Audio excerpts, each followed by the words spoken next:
vai ligar, ele não vai conseguir sair. E nós estamos em que momento aí dessa sua ideia? Em que momento? Já foi apresentado? Temos falado já bastante vezes, né, sobre esse tema, sobre a necessidade de se fazer um adendo a essa lei seca com o intuito de nós pararmos, né, com a fiscalização policial e termos o carro com mais segurança, porque o carro com um indivíduo alcoolizado, ele não vai sair do lugar. E é uma segurança realmente, se a gente parar para pensar, o cinto de segurança, ele só foi aderido depois de que penalizaram, né, a punição veio forte aí para quem não porta, não coloca, não usa o cinto de segurança. As cadeirinhas para as crianças no carro e o bafômetro, seria assim, o bafômetro no veículo? Seria o equipamento de proteção individual e coletiva a ser aplicado no veículo. Hoje nós já temos essa tecnologia aqui em São Bernardo do Campo, aqui no ABC, nós já temos essa tecnologia. É só a lei obrigar a montadora a anexar isso ao veículo. Nós estamos falando de coisas caras, é isso? O custo inicial deve ser uns 700, 800 reais. Mas se houver a legislação, a produção vai aumentar, o preço cai, igual o GPS, que era caríssimo, e hoje é R$200 a gente compra um GPS. Perfeito. É uma necessidade. E é tecnologia nacional? Tecnologia nacional. Maravilha, aí estaria uma possibilidade de ajudar, já que o policiamento, nós sabemos que o contingente não consegue atender essa demanda, essa quantidade de pessoas, 54% da população, até eu estou assustado com a quantidade de gente que bebe assim. Porque é um fator cultural, né? A questão da ingestão de bebida é um fator cultural. Você assistir um jogo de futebol, um jogo da Copa, sem uma cervejinha ou uma outra bebida qualquer, é como se não estivesse assistindo o jogo. Você vai no aniversário, conversar com os amigos, então, é uma questão cultural. Agora, o doutor Disseu, ele bem se mostrou, se posicionou a respeito da questão legislativa.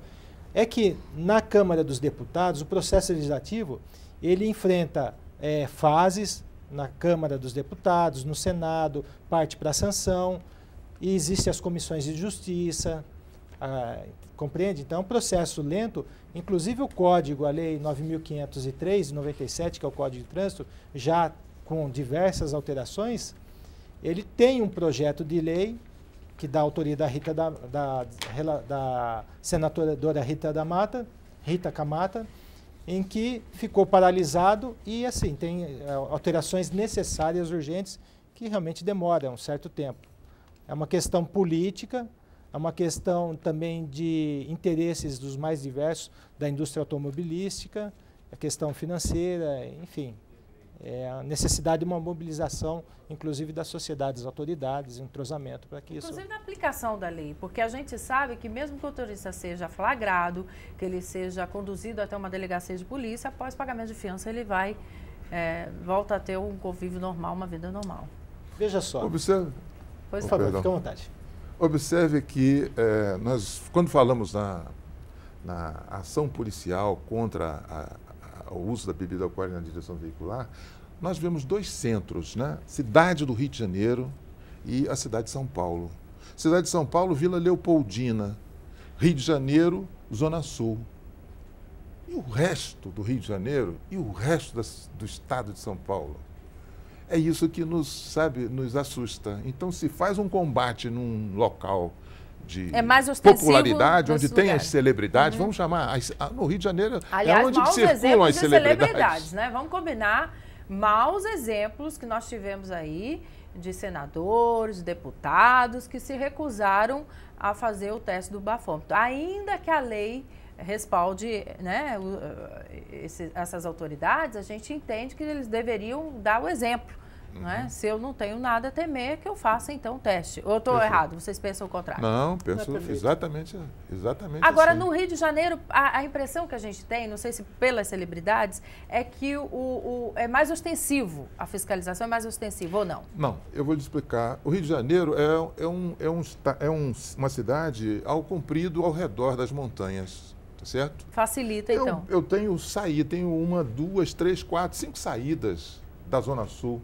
Todo mundo que vai curtir para a balada vai para a Zona Sul. Eu coloco policiais nessas 4 saídas, eu tenho toda a cidade ali cercada e vai passar pelo meu bafômetro. O senhor falou da Vila Leopoldina, eu mesmo fui vítima, um carro com 4 jovens, acho que devia ter algum adolescente, atingiu o carro do meu irmão da Vila Leopoldina. E, inclusive, teve perda total, segundo o seguro. E eles estavam visivelmente, não precisava ter nenhum olho clínico para detectar embriaguez. Só que eu pedi ao policial que fizesse, então, o teste do bafômetro, ou que convidassem, fica mais elegante dizer assim, os rapazes a fazerem o teste do bafômetro.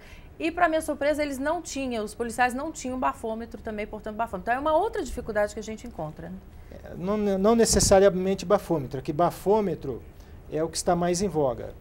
Mas existe o exame clínico, que é apenas conduzir no Instituto Médico, legal, e também a resolução 206 possibilita que o agente da fiscalização, o policial militar, ele preencha um relatório, a Polícia Militar do Estado de São Paulo tem esse relatório, esse formulário, e as características da embriaguez são vistas congestas, andar cambaleante, que o doutor Dirceu é a pessoa mais apropriada no momento para dizer a respeito desses sinais. E constatado isso, não só em Brites, a resolução estabelece que todo acidente deve ser realizado o exame clínico. Exame clínico não, exame para constatação de eventual embriaguez. Compreende a seriedade da coisa. Algo é ou a de lei. algum uso, né, não é só embriaguez. De droga, pode ser maconha, cocaína, enfim, toda e qualquer droga. Porque essas drogas, também é matéria mais atinente ao doutor Dirceu, a partir de um certo determinado momento, ainda que a graduação da bebida seja pouca, o reflexo é que passa a ser cada vez mais acentuado. Compreende? Não é mesmo, doutor? A bebida alcoólica, ela tem... As pessoas têm um comportamento totalmente distinto. Não posso dizer que eu tomei isso, você tomou isso, e nós estamos no mesmo nível alcoólico. Claro. As suas reações são uma, a deles são outras, né? E essa quantidade de álcool, né? Ela pode até nem fazer você perceber que eu estou alcoolizado. Por quê? Porque eu posso estar adaptado à bebida alcoólica. É o caso dos alcoólatras, né? Os alcoólatras crônicos, os bebedores quanto mais. Né? Que nós temos aí, dirigindo veículos, 13% a 15% da população de motoristas crônicos, né? Alcoólatras crônicos que dirigem, são 13% a 15% da nossa população de motoristas.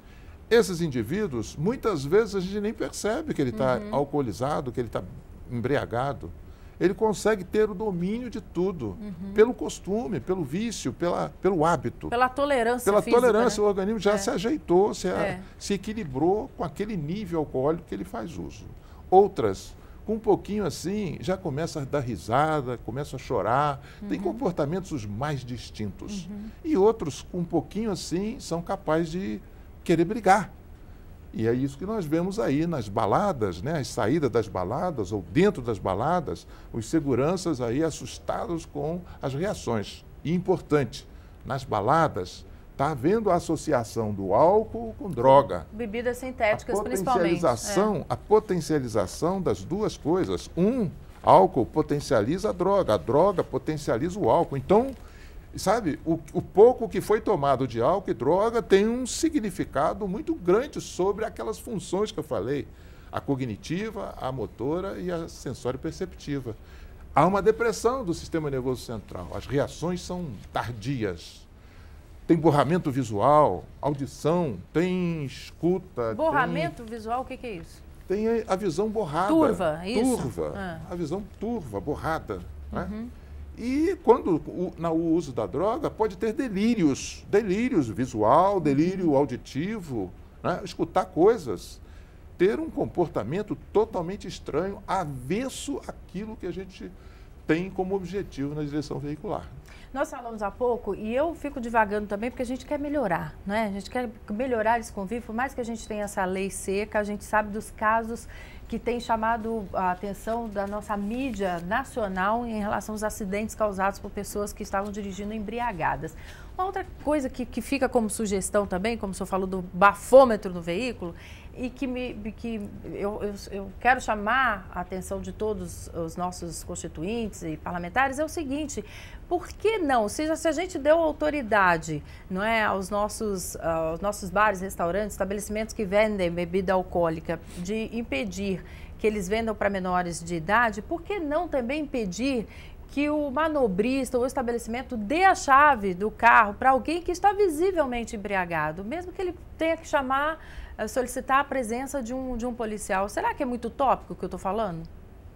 Não, eu acho que é justo. Eu acho que se eu vejo um sujeito sem condições, eu vou dar um apoio a ele. É uma condição humana, né, de proteger o indivíduo. Eu sei que ele vai cair, ele vai tropeçar, né? Eu vou segurá-lo, vem cá, vamos para cá. Não, mas eu gostaria que esse respaldo fosse um respaldo oficial. Sim. É o conhecido dever legal, né? Assim como tem o policial, tem o dever legal da função impedir que um assalto, um crime se realize, em virtude da própria função pública que ele exerce. Ele recebe poderes do Estado e deve atuar. Se ele passando por um local onde ele vê um crime ocorrer, e ele não impede, ele está cometendo um crime. Compreende? Então, veja só, atribuir ao garagista esse dever, eu acredito que isso não tem o respaldo legal.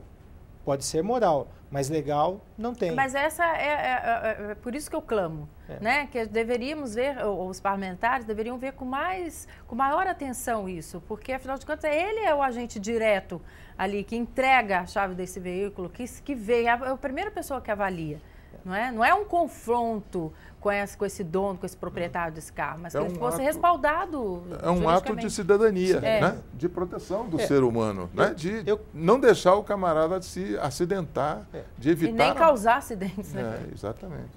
Olhando pelo aspecto estritamente legal, tem essa questão do dever, da função. Agora, evidentemente que o Brasil é um país das leis. É um país com forte tendência legiferante. Tudo tenta se resolver na lei. Eu estive na Argentina... Mas ela deixa muita brecha, né? Deixa, sim, porque a lei, o direito não é ciências exatas. E nós queremos, do direito, a certeza. O direito não tem condição de dar certeza. Ele tem que analisar cada caso e o legislador, melhor dizendo, o julgador, ele é uma amostra da sociedade. É um segmento da sociedade. E as pessoas têm uma formação diferente. Nós temos que no embate dessas ideias, é que vai sair a sentença, e quem se sentir insatisfeito, o tribunal está lá também para rever. Agora, veja só, a lei, muitas vezes, como acontece com o Código de Trânsito, ele é muito bonito, ele é realmente interessante. Ninguém fala, por exemplo, do artigo 294 do Código de Trânsito Brasileiro, que trata da apreensão cautelar da carteira, ou impedimento da pessoa se habilitar. O juiz, o delegado, ele pode requerer ao juiz, pode representar, o Ministério Público pode representar ainda na fase de investigação, como esses casos mais recentes. E ter a suspensão da carteira. E o juiz pode determinar que ele fique impedido de dirigir. Só que ninguém trata desse assunto. Por quê? O Código de Trânsito, apesar de ser esse instrumento lindo, maravilhoso, mas é também pouco difundido. Para se ter uma ideia, não existe sim o CEAT, que é o Centro de Estudo Avançado do Trânsito, que tem um curso para profissionais com formação para engenheiros, psicólogos, médicos, e ali se reúne em caráter de pós-graduação.